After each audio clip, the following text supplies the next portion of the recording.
Assalamualaikum warahmatullahi wabarakatuh. Saya Silal Fariski dengan NIM C1D1222017. Di sini saya akan menjelaskan rangkuman materi dari materi 1 sampai 7. Sebelumnya terima kasih kepada Bapak Bambang Purnomo selaku dosen pengampu di bisnis digital dengan mata kuliah digital marketing. Di sini saya akan menjelaskan beberapa poin tentang digital marketing, disruption era sosial media, teknologi 5G, e-commerce, IoT, big data, website, dan cyber security. Baiklah, langsung saja kita mulai. Apa sih itu digital marketing? Pemasaran digital marketing mengacu pada penggangguan saluran, platform, dan strategi digital untuk mempromosikan produk layanan atau merek secara online. Ini melibatkan berbagai teknik seperti pemasaran media sosial, optimasi, mesin pencarian atau SEO, pemasaran email, pemasaran konten, iklan berbayar, per klik atau PPC, dan banyak lagi untuk menjangkau dan melibatkan audiens target, mengarahkan lalu lintas, dan pada akhirnya mencapai tujuan pemasaran di ruang digital. Selanjutnya, apa sih tujuan dari digital marketing? Yang pertama, yaitu meningkatkan visibilitas dan kesadaran. Yang kedua, peningkatan trafik dan pengunjung. Yang ketiga, peningkatan konversi dan penjualan. Yang keempat, memelihara pelanggan dan retensi. Selanjutnya, meningkatkan keterlibatan dan interaksi. Dan analisis dan untuk optimal. Next, ada memperkuat reputasi merek. Dan terakhir, penghematan biaya dan efisien. Dan di sini ada keunggulan digital marketing. Apa sih dari keunggulan digital marketing itu? Yang pertama yaitu murah dan efektif, yang kedua interaktif, yang ketiga merespon isu dengan cepat, keempat target khalayak yang spesifik, kelima lebih terukur, keenam tidak ada batasan geografis, dan terakhir kaya dengan data. Dan saya akan menjelaskan secara singkat tentang disruption era. Disruption adalah inovasi. Inilah inovasi yang akan menggantikan seluruh sistem lama dengan cara-cara baru. Disruption berpotensi menggantikan pemain-pemain lama dengan yang baru.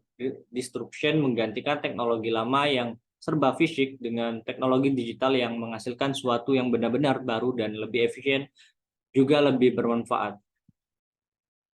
Contoh perusahaan global yang melakukan disruption innovation yang di global, yaitu ada Airbnb, Netflix, dan Alibaba.com, dan lain sebagainya. Dan di Indonesia itu ada Tokopedia, Telkomsel, Lalu Dokter, Video, dan Gojek. Dan apa sih itu media sosial? Media sosial adalah teknologi berbasis komputer yang memfasilitasi berbagai ide, gagasan, dan informasi melalui jaringan dan komunikasi virtual. Berikut adalah data-data most used social media platform di Indonesia. Itu ada yang pertama YouTube, WhatsApp, Instagram, Facebook, Twitter, Facebook, Messenger, Line, dan lain sebagainya. Manfaat media sosial bagi perusahaan. Berikut adalah manfaatnya, yaitu meningkatkan visibilitas dan pengenalan merek, meningkatkan loyalitas merek, mengurangi biaya pemasaran, membeli berubah menjadi sosial, menikmati tingkat konversi yang tinggi, peringkat mesin pencarian yang lebih tinggi. Selanjutnya, apa itu elektronik commerce atau e-commerce? Secara umum, merupakan kegiatan bisnis atau perniagaan atau perdagangan, atau jasa yang berhubungan erat dalam konsumen atau consumers, manufaktur, internet service provider atau ISP, dan perdagangan perantara atau intermediaries dengan menggunakan media elektronik. Dalam hal ini, media elektronik utama dengan menggunakan internet. E-commerce paling populer di Indonesia, yakni Tokopedia, Shopee, Bukalapak, Lazada, dan Blibli. Dampak negatif dari e-commerce. Nah, berikut beberapa dampak negatif yang setelah saya rangkum, yaitu pertama, potensi terjadinya penipuan di mana seseorang kehilangan dari segi finansial karena kecurangan pihak lain. Yang kedua, kemungkinan terjadinya pencurian data dan informasi rahasia dan berharga yang dapat mengakibatkan kerugian besar kepada korban. Yang ketiga, potensi terjadinya kehilangan kesempatan bisnis atau kerugian pelanggan yang diakibatkan oleh gangguan ekosistem gangguan sistem, misalnya human error atau gangguan listrik tiba-tiba. Yang keempat, kemungkinan terjadinya akses yang dilakukan oleh orang lain tanpa autorisasi, misalnya hacker yang membobol sistem perbankan. Dan terakhir, kampanye negatif via internet yang dilakukan kompetitor yang dapat berakibat buruk bagi sebuah bisnis. Berikut jenis-jenis transaksi di e-commerce. Yang pertama itu B2C atau business to customer.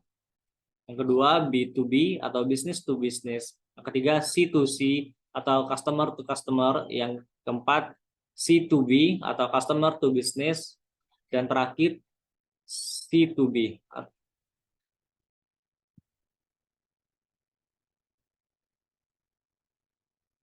Dan berikut teknologi 5G.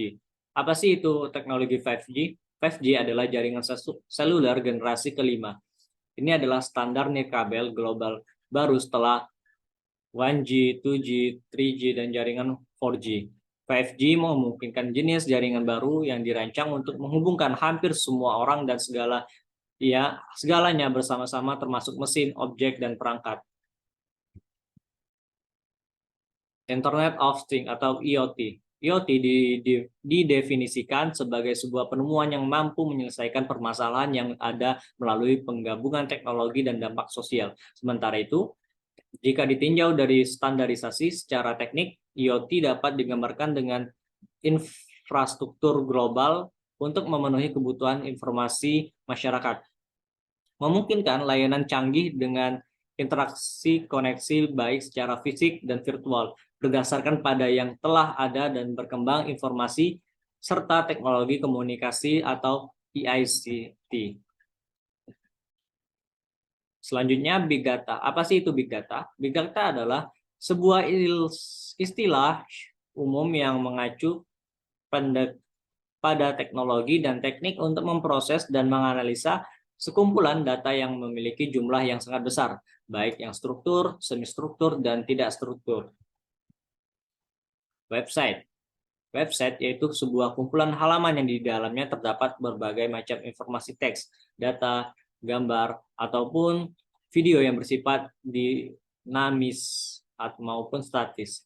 Halaman website biasanya berupa dokumen yang ditulis dalam format Hypertext Markup Language atau HTML yang bisa diakses melalui HTTP. HTTP adalah suatu protokol yang menyampaikan berbagai informasi dari server website untuk ditampilkan kepada para user ataupun pemakai melalui web browser. Fungsi website yaitu fungsi komunikasi, fungsi informasi, fungsi entertainment, fungsi transaksi. Tujuan dari website ialah seperti memperluas jangkauan promosi, media tanpa batas, promosi terluas, media pengenalan perusahaan, dan sebagai media promosi. Selanjutnya, saya menjelaskan cyber security. Cyber security adalah suatu praktik yang bertujuan untuk melindungi sebuah perangkat, jaringan, program, dan data dari segala macam serangan digital yang berbahaya, di mana serangan ini biasanya bersifat ilegal menurut International Telecommunication atau Unit atau E2U. Cyber security adalah aktivitas yang meliputi kebijakan konsep keamanan dan berfungsi melindungi aset organisasi. Praktik cyber security mencakup pemasaran firewall, backup data, multifaktor, authentication, dan lain sebagainya yang bisa mencegah cyber kriminal memasuki sistem suatu organisasi. Manfaat dari cyber security. Berikut, data sensitif terlindungi, menjaga produktivitas, waktu pemulihan yang lebih singkat, membangun kepercayaan kepada konsumer. Tipe ancaman terhadap cyber security. Yang pertama yaitu cybercrime, yang kedua cyber attack, yang ketiga cyber terrorist, keempat phishing, kelima malware, keenam ransomware, dan terakhir social engineering. Terima kasih. Cukup sekian yang saya sampaikan, rangkuman dari materi 1 sampai 7. Saya ucapkan Assalamualaikum warahmatullahi wabarakatuh.